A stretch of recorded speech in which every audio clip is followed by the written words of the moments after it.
سورہ توبہ کی آیت ہے، حضرت جبریل امین قرآن لے کر اتر رہے ہیں. جب وہ آئے تو حضور نے پوچھا وَلَئِن سَأَلْتَهُمْ لَيَقُولُنَّ إِنَّمَا كُنَّا نَخُوضُ وَنَلْعَبُ.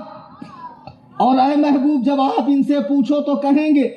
جب حضور نے پوچھا کہ یہاں سے جانے کے بعد تم کیا کر رہے تھے، بولے راستہ لمبا تھا تو ہنسی مذاق کر رہے تھے راستہ کٹنے کے لیے. کتنا اچھا جواب دیا. لیکن حضور فرماتے ہیں، قرآن کہہ رہا وَلَئِن سَأَلْتَهُمْ لَيَقُولُنَّ إِنَّمَا كُنَّا نَخُوضُ وَنَلْعَبُ. اے محبوب جب آپ ان سے پوچھو تو کہیں گے ہم تو یوں ہی ہنسی مذاق کر رہے تھے. قُلْ أَبِاللَّهِ وَآيَاتِهِ وَرَسُولِهِ كُنْتُمْ تَسْتَهْزِئُونَ. تم فرماؤ کیا اللہ اس کے رسول اور اس کی نشانیوں کے ساتھ ٹھٹا کرتے ہو، ہنسی کرتے ہو؟ لا تعتذروا، بہانے نہ کرو. قد کفرتم، تم کافر ہو چکے ہو. بعد ایمانکم. اے پونا کے سنی مسلمانوں بتاؤ، جس نے اتنا کہا اونٹ گم گیا تو نبی کو کیا معلوم؟ قرآن کہہ رہا ہے لا تعتذروا، بہانے نہ کرو. قد کفرتم، تم کافر ہو چکے ہو. بعد ایمانکم، ایمان لانے کے بعد. اور جس نے نبی کے علم کو بچوں، پاگلوں، جانوروں کی طرح لکھا، کیا وہ مسلمان ہے؟ نہیں. پیچھے والوں کنیکشن لوز ہے. اور ابھی کسی کو زور سے مناظرہ آیا ہو تو موسٹ ویلکم فار ٹھکائی. مجھے نہیں لگتا ٹائم، کتابیں آئیں گی تو بولوں گا. نہیں، الحمدللہ اعلیٰ حضرت کا اتنا فیضان ہے کہ سب کچھ یہاں ازبر ہے. اور ایک کتاب ابو حنیفہ میں نے ایسی پڑھ لی جس نے ساری کتابوں سے مجھے بے نیاز کر دیا.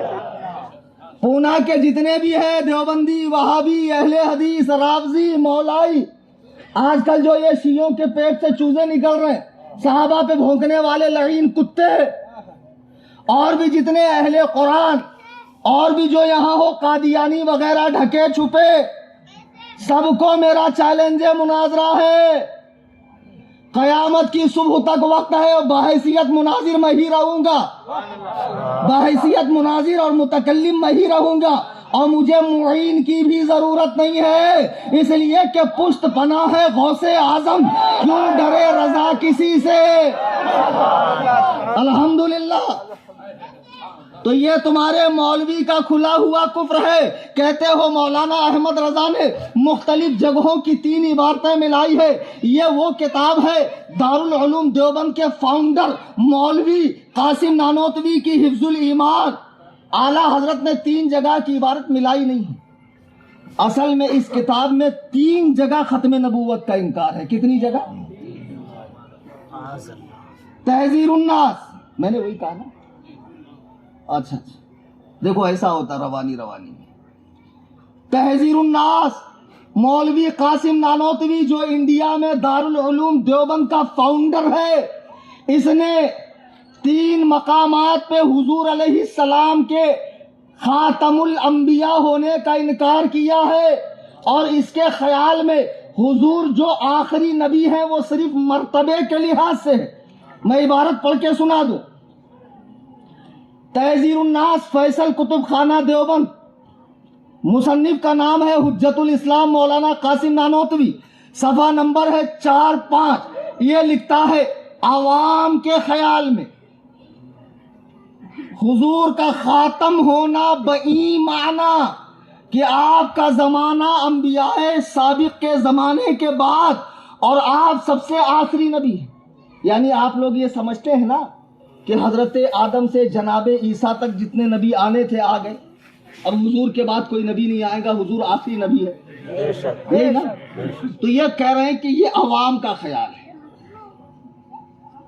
کہ آپ کے بعد کوئی نبی نہیں آئے گا. یہ کس کا خیال ہے؟ عوام کا. اور عوام میں اللہ تعالیٰ کو بھی شامل کر لیا، کیونکہ اللہ نے ہی ختم نبوت کا اعلان قرآن میں کر دیا. حضور کی 200 سے زیادہ صحیح حدیثیں ختم نبوت پر ہیں. تمام صحابہ کا متفقہ فیصلہ ہے، اجماعی فیصلہ. حضور کے وصال کے بعد مسیلمہ بن کذاب نے جب نبوت کا دعویٰ کیا تو اگر حضور کے بعد کوئی نبی ہو سکتا تھا تو مسیلمہ بن کذاب بھی تو ہو سکتا تھا. حضرت ابو بکر نے کیا کیا؟ اس کی گردن اڑائی نا. تو معلوم پڑا کہ حضور کے خاتم الانبیاء ہونے میں جو شک کرے اس کے ساتھ جنگ کرنا، اس کی گردن اڑا دینا، یہ سنت صدیقی، سنت صدیق۔ تو اب یہ کہہ رہے ہیں مگر اہل فہم پر روشن ہوگا کہ تقدم یا تاخر زمانی میں بالذات کچھ فضیلت نہیں۔ یعنی اس عبارت کو یوں سمجھے، یہ کہہ رہا ہے کہ جب آدم آئے، اگر حضور اس وقت آتے، اب بعد میں سارے نبی آتے، تب بھی حضور خاتم ہوتے تو بھئی کس طرح سے؟ تو کہا حضور تو خاتم رتبی ہے نا، یعنی صرف مرتبے میں حضور سے زیادہ کوئی نہیں آ سکتا۔ حضور صرف اور صرف کیا ہے؟ خاتم رتبی۔ ارے کچھ تو بولو، بولنے سے بولنا آئے گا، مناظرہ کرنا سیکھو گے، تم بھی بھیڑو گے کل سے جا کے وہابی دیوبندیوں سے۔ خالی بریانی کھانا آتا ہے؟ کمیٹی والوں نے 1000 لوگوں کے لنگر کا انتظام کیا، ابھی پروگرام کے بعد ٹوٹ پڑنا ہے آپ کو، لیکن تھوڑی انرجی تو خرچہ کرو یار۔ اچھا بتا دیے۔ تو بہرحال یہ مولوی کے نزدیک حضور علیہ الصلاۃ والسلام کا آخر الانبیاء ہونا، یہ عوام کا خیال ہے کہ ان کے بعد کوئی نبی نہیں۔ صحیح بات تو یہ ہے کہ حضور آدم کی جگہ آتے، نوح کی جگہ آتے، ابراہیم کی جگہ آتے، کسی نبی کی جگہ آتے، اور جو نبی پہلے آئے اگر وہ بعد میں آتے تب بھی حضور آخری نبی ہوتے، کیونکہ حضور خاتم رتبی ہے۔ نہیں، جو ایسا عقیدہ رکھے کہ حضور صرف خاتم رتبی ہے وہ بدترین کافر ہے، اس کے کفر و عذاب میں شک کرنے والا بھی کافر ہے، اس لیے کہ حضور خاتم رتبی بھی ہے، خاتم زمانی بھی ہے، خاتم مکانی بھی ہے۔ حضور کے بعد ذلی نبی، بروزی نبی، امتی نبی، نیا نبی، کوئی سا نبی پیدا ہو ہی نہیں سکتا ہے۔ جو اب نیا نبی پیدا ہونا ممکن لکھے وہ کافر ہے، کافر۔ ارے اعلیٰ حضرت نے کیا کیا؟ انہی 3 عبارات کو جمع کر کے علماء حرمین کے سامنے پیش کیا کہ دیکھو ہمارے یہاں اس عقیدے کے لوگ ہیں، پھر علماء حرمین نے تمہیں کافر کہا، تم کہتے ہو اعلیٰ حضرت نے دھوکہ دیا۔ اچھا میں اردو جانتا ہوں، تم اردو جانتے ہو، پبلک اردو جانتی ہے، آ جاؤ مناظرہ کر لیں۔ بے شک۔ ارے بھائی اگر علماء عرب کو دھوکہ دیا گیا تو اردو تو یہاں کا بچہ جانتا ہے، جو لکھا ہے اسی پر بحث کر لو۔ میرے بزرگوں، دوستوں، کان کھول کے سن لو، یہ سارے دھوکے ہیں جو تمہیں دیے جا رہے ہیں۔ قرآن میں رب نے صاف فرما دیا کہ اللہ و رسول کا گستاخ اگر تمہارا باپ ہو، تمہارا بھائی ہو، ان سے کوئی تعلق نہ رکھو جو ایمان کے بدلے کفر پسند کرے۔ اب جو لوگ وہابیوں کے پیچھے نماز پڑھتے ہیں نا، ارے مولانا اتنا ڈیپ میں کون جائے گا؟ نماز کا وقت ہو گیا، گھس گئے، پڑھ لیے، تو پھر اتنی تکلیف کیوں کرتے ہو؟ کام کرو نا، ٹیپ ریکارڈ کے اندر 5 وقت کی نمازیں فٹ کر دو، مصلی پہ امام کی جگہ اس کو رکھ دو، اسی کی آواز پہ اٹھک بیٹھک کر لو۔ عجیب حال ہے۔ نماز پڑھنا کوئی بڑی بات ہے؟ نماز کو بچانا بڑی بات ہے، نماز پڑھنا بڑی بات نہیں ہے۔ روزے محشر نماز کا سوال ہوگا، لیکن ایسی لچر پچر نماز کا نہیں۔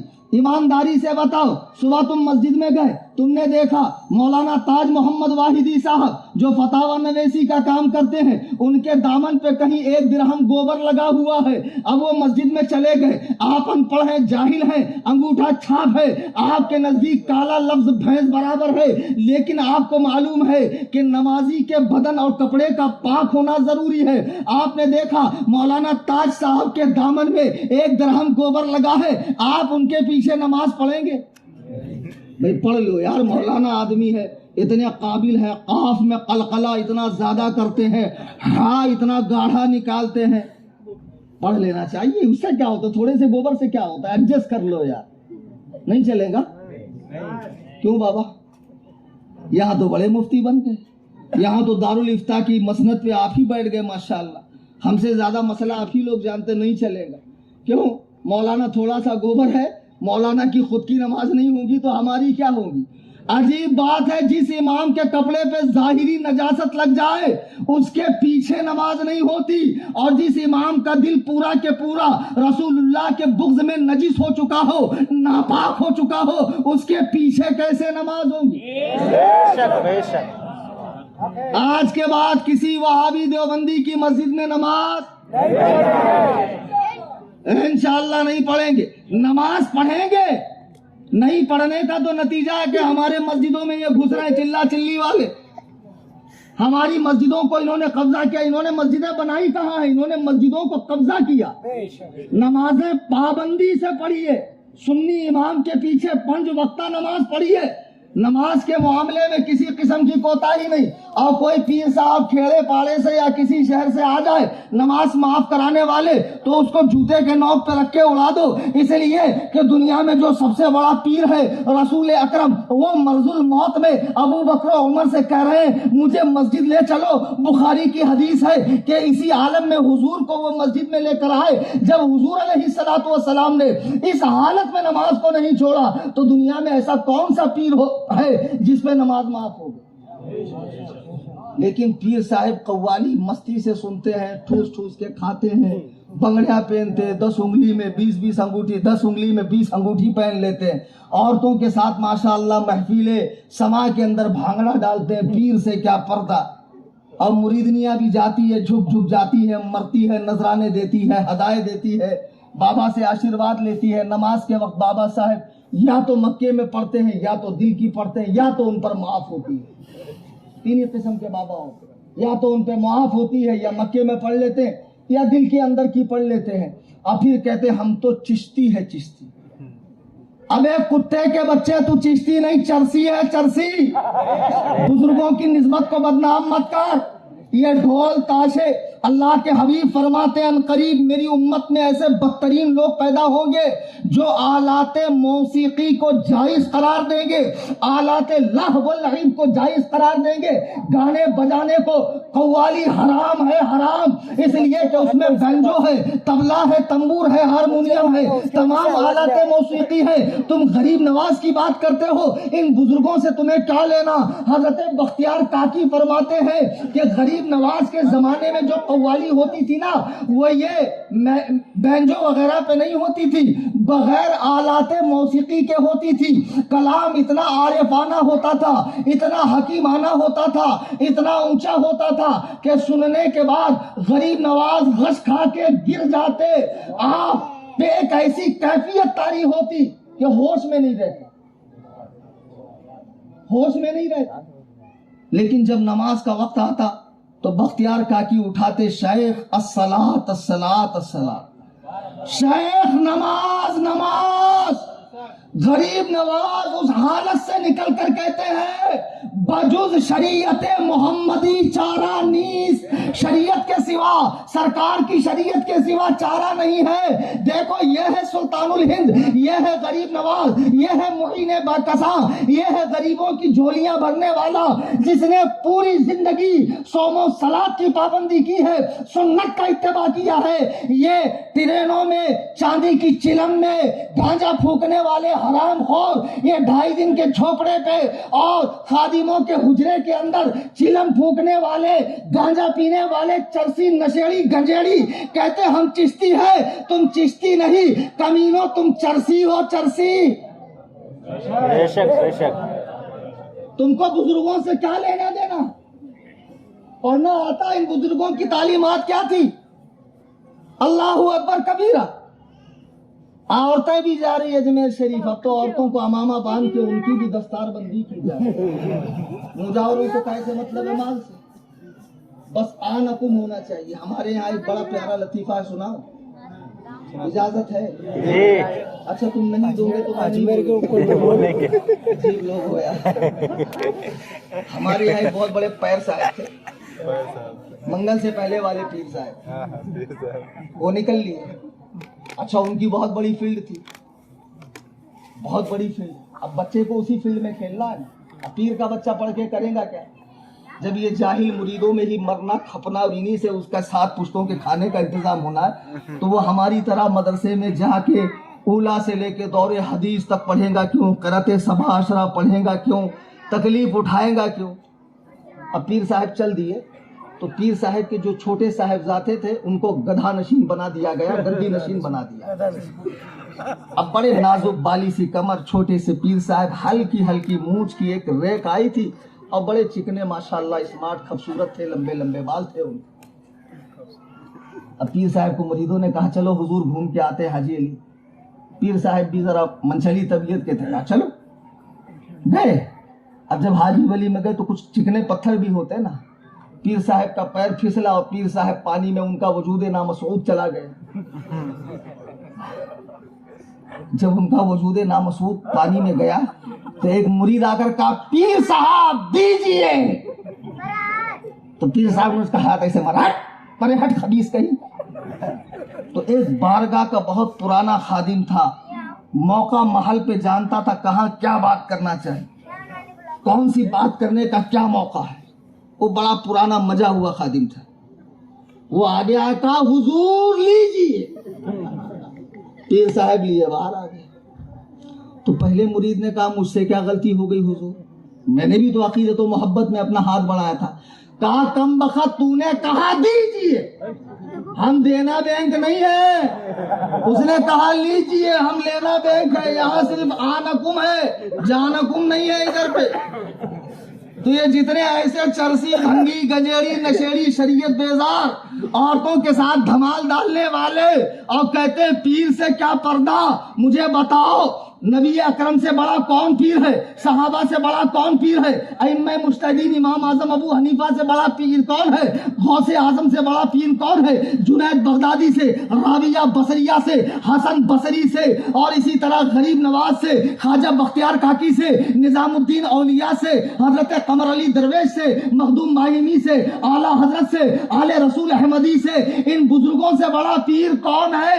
واقعی میں یہ صوم و صلاۃ کے پابند اللہ اللہ حضرت جنید بغدادی, حضرت بایزید بستامی ہے, کتنے پائے کے ولی ہے. ان سے کسی نے کہا اے شیخ یہ بتائیے اگر کوئی پیر اپنی مریدہ کو تنہائی میں دینی تعلیم دے یا کوئی عالم اپنی شاگردہ کو دینی تعلیم دے تو کیا یہ جائز ہے؟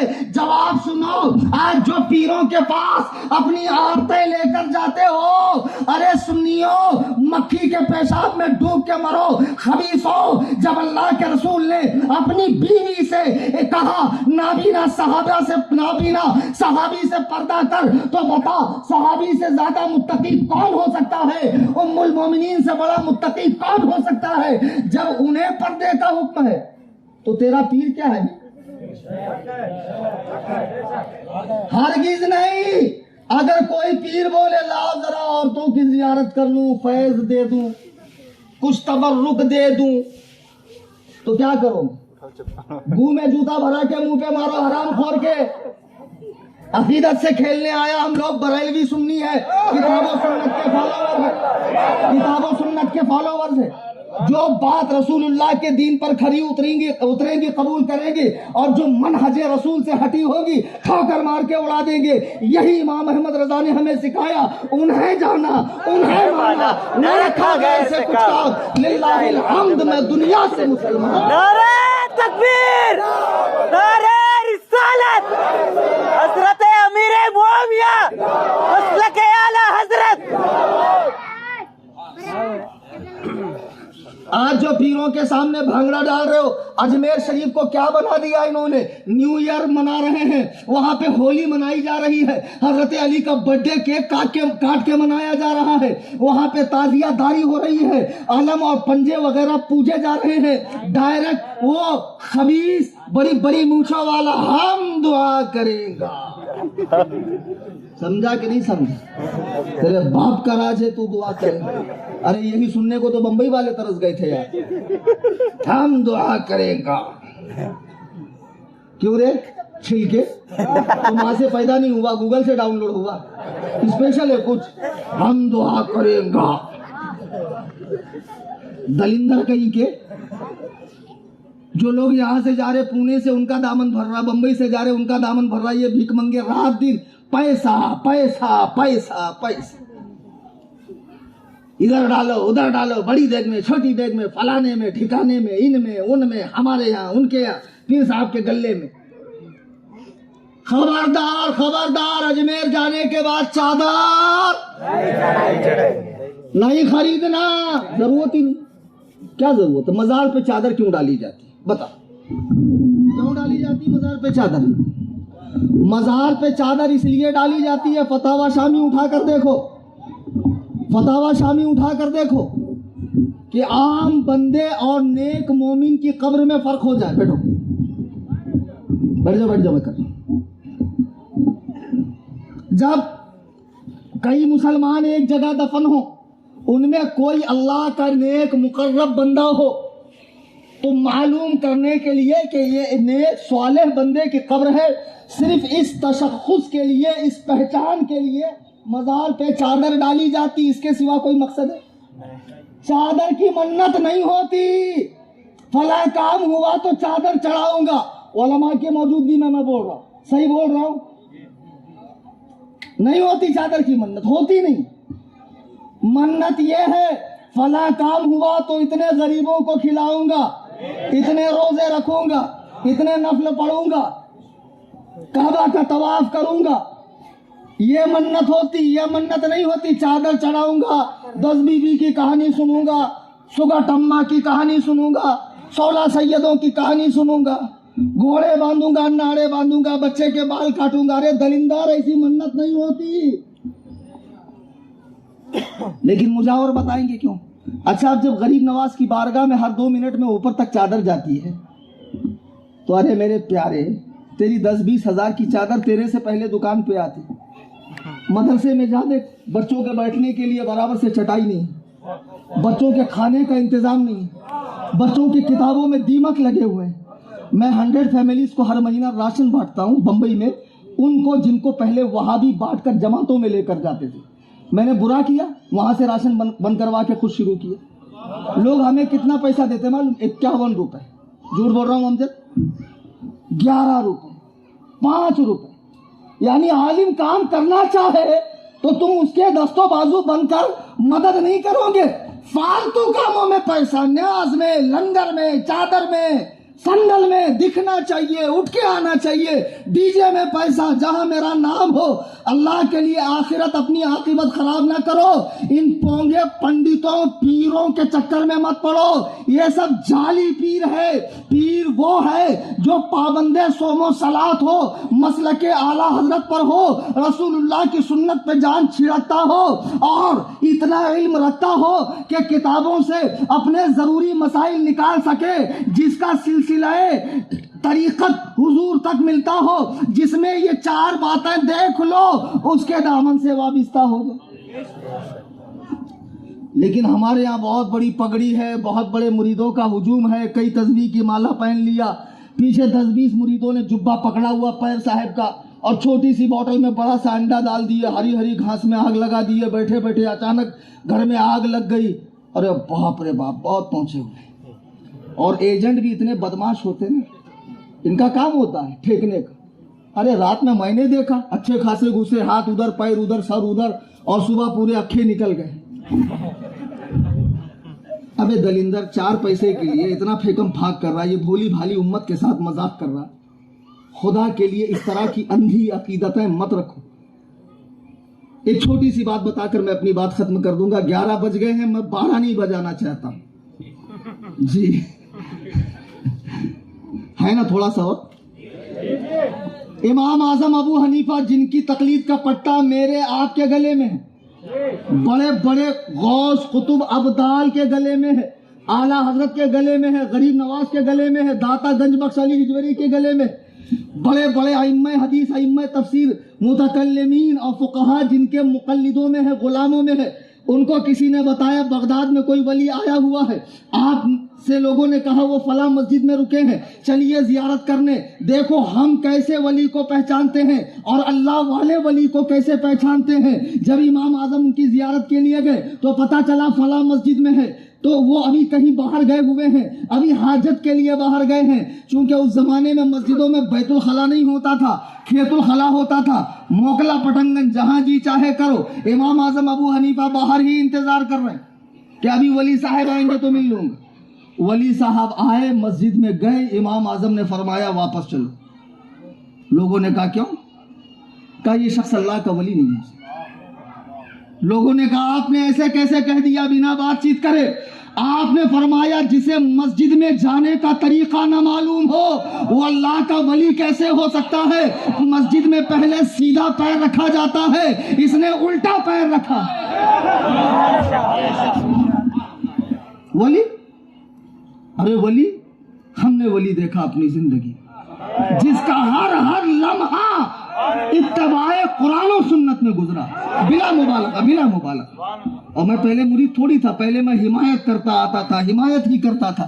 سن 2017 میں حضرت نے مجھے 15 جنوری کو خلافت دی، اس کے 10 دن کے بعد میں حضور تاج الشریعہ سے مرید ہوا۔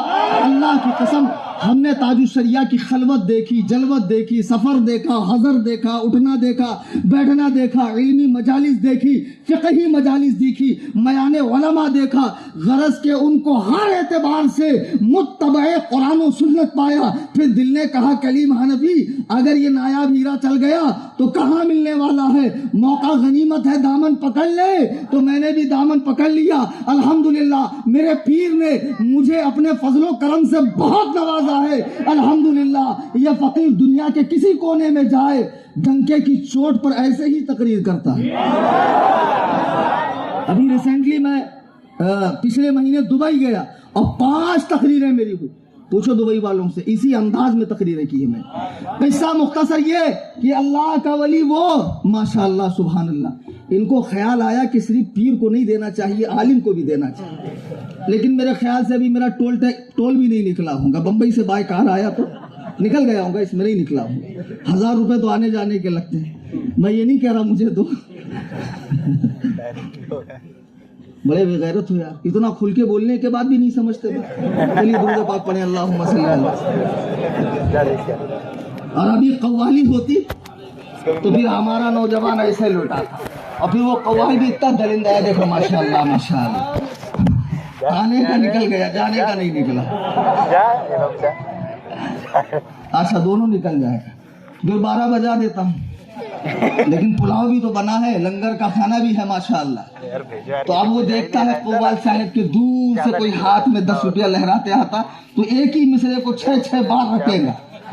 میں تو ناچوں گی گولر تلے، ارے جلدی آنا، میں ناچوں گی گولر تلے۔ ماشاءاللہ سبحان اللہ۔ چلیے ارے اس طرح نہیں بھائی، اس طرح نہیں، ہاں ماشاءاللہ۔ عزیزانی گرامی وقار، اب میں اپنی بات کو اختتام کی طرف لے جاؤں۔ مجھے آپ کے پیسوں کی ضرورت نہیں ہے، میرے رب نے مجھے بہت نوازا ہے۔ آپ مسلک اعلیٰ حضرت پہ سختی سے قائم رہیے، جو تعلیمات حضور تاج الشریعہ اور موقف تاج الشریعہ کے مطابق ہے۔ انشاءاللہ آپ کی دنیا آخرت کامیاب ہے۔ اور جتنے یہ پونگے پیر ہیں ان سے بچیے، جو آج اہل سنت و جماعت میں دیکھو وہابی دیوبندی مسلمانوں کا نام لے کر آئے اور بے دینیت گمراہیت پھیلایا، انہوں نے کفر پھیلایا۔ اب انہوں نے دیکھا سنی الرٹ ہو گئے تو اب خانقاہوں سے اور مزاروں سے ایک فتنہ اٹھا، یہ درگاہی سنی ہے، سنی تو ہے لیکن کون سے؟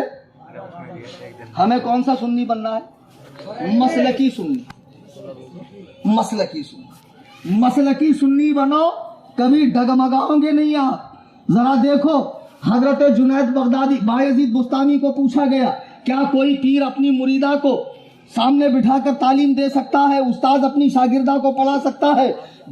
حضرت بایزید بستانی کا جواب سنیے، فرماتے ہیں سنو، پڑھانے والا حسن بصری ہو۔ پڑھانے والا حسن بصری کون؟ جنہوں نے حضرت علی کی صحبت پائی، حضرت علی کے صحابی ہیں اور امام اعظم کے معاصرین میں سے ہیں اور امام اعظم سے عمر میں بڑے ہیں۔ حضرت بایزید فرماتے ہیں اگر پڑھانے والا حسن بصری ہو، پڑھنے والی رابعہ بصریہ ہو، پڑھائی جانے والی جگہ کعبۃ اللہ ہو اور پڑھائی جانے والی کتاب کتاب اللہ ہو، قرآن کریم ہو، تب بھی اس کی اجازت نہیں ہے کہ ایک اجنبی مرد ایک عورت کو کھلم کھلا دینی تعلیم دے۔ کون سی دنیا میں ہو یارا؟ اللہ کے بندوں، اللہ والوں سے عقیدت رکھو، مگر انہی اللہ والوں سے جو شریعت و سنت کے پاسدار ہیں، مسلک اعلیٰ حضرت کے مطابق ہیں۔ میرے سنی جنتی مسلمانوں، باتیں مجھے بہت کہنی تھی لیکن اختصار کے ساتھ سمیٹ رہا ہوں۔ اپنے مسلک پر قائم رہیے، وہابی دیوبندی اہل حدیث کے اعلان باقی ہے، بیٹھو یار۔ آپ چاہتے ہیں کہ روزانہ آپ کے واٹس ایپ پہ، ادھر آ فیضان، وہ کہاں ہے؟ ہاں وہ پیچھے جا لے کے ادھر لا، اکلا ادھر۔ میرا واٹس ایپ پہ چینل ہے جو خود میں آپریٹ کرتا ہوں، ہر باطل فرقے کا رد اس میں آپ کو پڑھنے ملے گا، پورے ثبوت کے ساتھ میں، پروف کے ساتھ میں، دیوبندیوں کا، اہل حدیث کا، قادیانیوں کا، اہل تشیع کا، تمام باطل فرقوں کا۔ پیچھے لے کے جا، پیچھے سے بانٹنا صلاۃ و سلام کے بعد یہ لے کر جائیں، اسکین کر کے آپ چینل میں ایڈ ہوں۔ اگر اسکین نہیں کر پا رہے ہیں تو یہ نمبر ہے، اس پہ میسج کریں، فوراً آپ کو لنک آئیں گی، چینل کو فالو کریں، دوست احباب کو جوڑیں اور تنظیم سنی جمعیت الاحناف سے وابستہ ہو جائیے۔ دوران تقریر قرآن کریم پڑھنے میں، حدیث پاک کے الفاظ بولنے میں، کوئی واقعہ نقل کرنے میں کسی طرح مجھ سے کوئی غلطی گستاخی ہوئی ہو، چلو میں نے کہا جلسے کے بعد بانٹ، وہ اس کو دے، لاسٹ میں بانٹے گا وہ سارا کے سارا اس کو دے۔ ہمارے مولانا، کیا نام بھائی آپ کا؟ مشتاق بھائی مشتاق ہیں کہ حضرت امیر معاویہ کے حوالے سے گفتگو کریں۔ ابھی میری حال فی الحال میں کئی تقریریں حضرت امیر معاویہ پہ نیٹ پہ آئی ہیں، آپ تفصیلی گفتگو وہاں سنیں۔ بس یہ سمجھ لیں کہ ایک عظیم صحابی رسول، کاتب وحی بھی ہیں، کاتب خطوط نبی بھی ہیں، حضور علیہ السلام کے نکاح میں ان کی سگی بہن، اس اعتبار سے امت کے ماموں بھی ہیں، اور ان سے اہل بیت پاک کی رشتہ داری بھی ہے، اور آگے چل کے حضور سے ان کا نسب بھی ملتا ہے۔ اور یہ کہ حضرت امیر معاویہ کو باوجود حضرت علی سے اختلاف ہونے کے، جنگ ہونے کے، امام حسن مجتبی نے اپنی خلافت بخوشی انہیں دے دی نا۔ آج کچھ ٹچے لوگ جو چرس کا زیادہ دم مار لیتے ہیں، اس کے بعد ان کو مارے پھٹ کا نشہ چڑھتا ہے، تو پتہ نہیں شیعوں کی چند کتابوں کے نام لے کر اس میں یہ لکھا امیر معاویہ ایسے ہیں، امیر معاویہ ویسے ہیں، امیر معاویہ ویسے۔ بیٹا صحابہ کے فیصلے تاریخ نہیں کرتی ہے، تاریخ سے صحابہ کا فیصلہ ہے۔ قرآن نے صحابہ کا فیصلہ کر دیا، رضی اللہ عنہم ورضوا عنہ، اللہ ان سے راضی ہے، وہ اللہ سے راضی ہے۔ اس قرآنی فرمان کے بعد کسی تاریخ کی کوئی حیثیت ہے؟ اب مجھے بتاؤ، امام ابن سیرین رحمت اللہ علیہ بڑے پائے کے عالم ہیں، مسلم شریف کے مقدمے میں وہ فرماتے ہیں کہ ہم لوگ بد مذہبوں سے روایت نہیں لیتے، حدیث نہیں لیتے۔ حضرت امیر معاویہ کی روایت صحیح ستہ میں ہے یا نہیں ہے؟ بخاری، مسلم، ترمذی، ابن ماجہ، سنن نسائی، ابو داؤد کے اندر ان کی حدیثیں ہیں کہ نہیں؟ تو ان ائمہ جلیل القدر ائمہ جو درجہ اجتہاد پہ پہنچے ہوئے ہیں علم حدیث میں، جب انہوں نے حضرت امیر معاویہ سے حدیث روایت کی، حضرت عمر نے جب انہیں شام کا گورنر بنایا، 20 سال گورنر اور 20 سال خلیفہ رہے، آج 14.5 صدیاں گزرنے کے بعد کچھ کتے کے بچے جن کو زیادہ چربی چڑھی ہوئی ہے امیر شام کہتے ہیں، یا معاذ اللہ منافق کہتے ہیں، یا باغی گروہ کا آدمی کہتے ہیں، کافر کہتے ہیں، معاذ اللہ رب العالمین۔ اور ہمارے دیکھنے میں یہ فتنہ بڑے بڑے شہروں میں تیزی سے پھیل رہا ہے، اور یہ جو مجاوروں کی ٹولی ہے، درگاہی نام نہاد سادات، ہمیں سید سید کہنے والے، کہ ہمیں پوچھا جائے، ہمیں پوجا جائے، ہم جیسے ٹھیکروں کو بھی چوما چاٹا جائے، ان ٹھیکروں نے یہ صحابہ کے مسائل امت کے اندر عام کیے ہیں۔ ہم لوگ چھوٹے ہیں، ٹچے لوگ ہیں۔ قرآن میں اللہ نے فرمایا، تلک امۃ قد خلت لہا ما کسبت ولکم ما کسبتم ولا تسألون عما کانوا یعملون، کہ وہ ایک امت گزر چکی، ان کا کیا ان کے ساتھ، تمہارا کیا تمہارے ساتھ، ان کے کیے ہوئے کی پوچھ تم سے، جب ان کے کیے کی پوچھ ہم سے نہیں ہونی دنیا سے کسی بھی گزرے ہوئے انسان کی، تو آج ہم کون ہیں 14 صدیوں کے بعد دفتر کھول کے بیٹھنے والے، یہ ایسا تھا، وہ ویسا تھا، وہ کیسا تھا۔ حضرت امیر معاویہ جلیل القدر صحابی ہیں، ثقہ ہیں، جنتی ہیں، لا ریب وہ جنتی ہے، ان کے جنتی ہونے کا مجدہ بھی حدیث پاک میں موجود۔ اور جتنی بکواسات ہے، یہ شیعی روایات ہے، سبائی روایات ہے، رافضیوں کی گڑی ہوئی ایران کے فیکٹری میں روایات ہے۔ ہم رسول اللہ کے پیاروں، یاروں، جانثاروں، چوکیداروں، حضور پر جان چھڑکنے والوں کے بارے میں تاریخ کی بکواس ماننے کو تیار کیوں مان؟ جب حضور نے فرمایا لا تسبوا اصحابی، میرے کسی صحابی کو برا نہ کہو، تو کسی صحابی میں امیر معاویہ نہیں ہے؟ مناظرہ کر لیں۔ ایک پونگا پیر میرے سے مناظرہ کرنے آیا تھا، دیکھا ہوگا آپ نے ویڈیو، ایسا بیٹھا ہوا تھا دلیندر، اور کتاب نیچے، اس کو تو پہلے یہ نہیں معلوم کہ قرآن نیچے ہو تو بیٹھنا نہیں چاہیے۔ پہلے تو ہم نے اس کو دلیندر کو نیچے اتارا، نیچے بیٹھ، یہی کہیں کا اپولی کھپولی کا، پہلے ٹائر پنچر کرتا تھا لیکن کام چلا نہیں، تو پروفٹ کس میں ہے؟ بنا موڑی کا دھندا کون سا ہے؟ کہاں لوگ ایڑے زیادہ بنتے ہیں۔ ابن رشد نے ایک بہت اچھی بات کہی ہے، لوگوں کو بے وقوف بنانا ہے تو مذہبی چولا پہن لو، بے وقوف بن جائیں گے۔ جبہ قبہ داڑھی امامہ شریف 4-6 مریدوں کا قافلہ لے کر چلو تو سبحان اللہ سنی ویسی گر گر پڑیں گا۔ بابا کا پاس ٹائم دیکھو، بابا پہلے پنکچر بناتے تھے، ہمارے پاس ان کے پنکچر بنانے کی بھی فوٹو میرے خود کے موبائل میں۔ اب وہ دھندا چل نہیں رہا تھا، پنکچر میں کتنا ملے گا؟ 10 روپیہ 20 روپیہ، یہ بھی ہوا بھرنے کے بعد وہ بھی بولتا چھوٹا نہیں بھائی جان دے چھوڑ بعد میں لے۔ تو پھر بابا نے دیکھے کہاں پروفٹ ہے بابا بننے میں، تو بن گئے بابا۔ اب بابا صاحب مرید بھی کر رہے ہیں، مریدوں کا قافلہ بھی ہو گیا، بابا کو تقریر بھی کرنا آ گئی، سبحان اللہ، اسٹیج پہ بھی آنے لگے، حضرت بولنے بھی لگے، ہم سے مناظرے میں بھی تشریف لائے۔ اب مناظرے میں تشریف لائے تو مناظرہ ہی کر رہے تھے، میں تو مناظرہ کر رہا تھا۔ ہاں، تو پہلے تو ان کو نیچے اتارا میں نے، تو پھر نیچے اتارنے کے بعد میں نے کہا ابھی کر لو، نہیں بولے بعد میں پھر کبھی کریں گے۔ تو ہم نے اسی مجلس میں صاف کر دیا تھا کہ ہم اہل سنت و جماعت امت کا سواد اعظم، جسے پہچان کے لیے بریلوی یا مسلک اعلیٰ حضرت والے کہا جاتا ہے، ہم حضور کے تمام صحابہ سے، تمام اہل بیت پاک سے محبت کرتے ہیں اور ان کے دامن کو تھامے رہتے ہیں، اور اعلیٰ حضرت کی شعر کے مطابق اہل سنت کا ہے بیڑا پار اصحاب حضور، نجم ہے اور ناؤ عطرت رسول اللہ کی صلی اللہ علیہ وسلم۔ پیارے بچوں، میرے نوجوان بچوں، یہ انجینئر مرزا جو پاکستان میں بیٹھا ہوا ہے، ارے ماشاءاللہ کیسے کیسے محقق لوگ، کمرے سے تو باہر نکل بھائی، اس کی پوری دنیا وہ 20x20 کا کمرہ ہے، وہیں سے اس نے پوری دنیا کے اندر بولتا مجھ سے زیادہ فالوورز کس کے ہیں، مجھ سے زیادہ ویوز کس کے ہیں؟ ارے تیرے سے زیادہ ناچنے والے کے ویوز ہیں، ریلز دیکھنا ذرا انسٹا وغیرہ پہ، ٹک ٹاک پہ، وہ نچنیا جو ہے جو نوڈ ہو کر آتی، تیرے سے زیادہ ویوز ہے، تو ویوز کا مطلب کیا؟ کچھ بھی ہے، میرے سے زیادہ ویوز کس کے؟ یہ حق ہونے کی دلیل ہے۔ کیسے کیسے فتنے آ گئے۔ ایک جاوید غامدی بیٹھا ہے آسٹریلیا میں، اس نے پوری حدیث کا انکار کر دیا، لے وہ جھنجٹ ہی نہیں، بولے حدیث ہے ہی نہیں، حدیث ماننے کے لائق ہی نہیں۔ ایک ہو گیا اسپین کے اندر، اس نے نبی ہونے کا دعویٰ کیا۔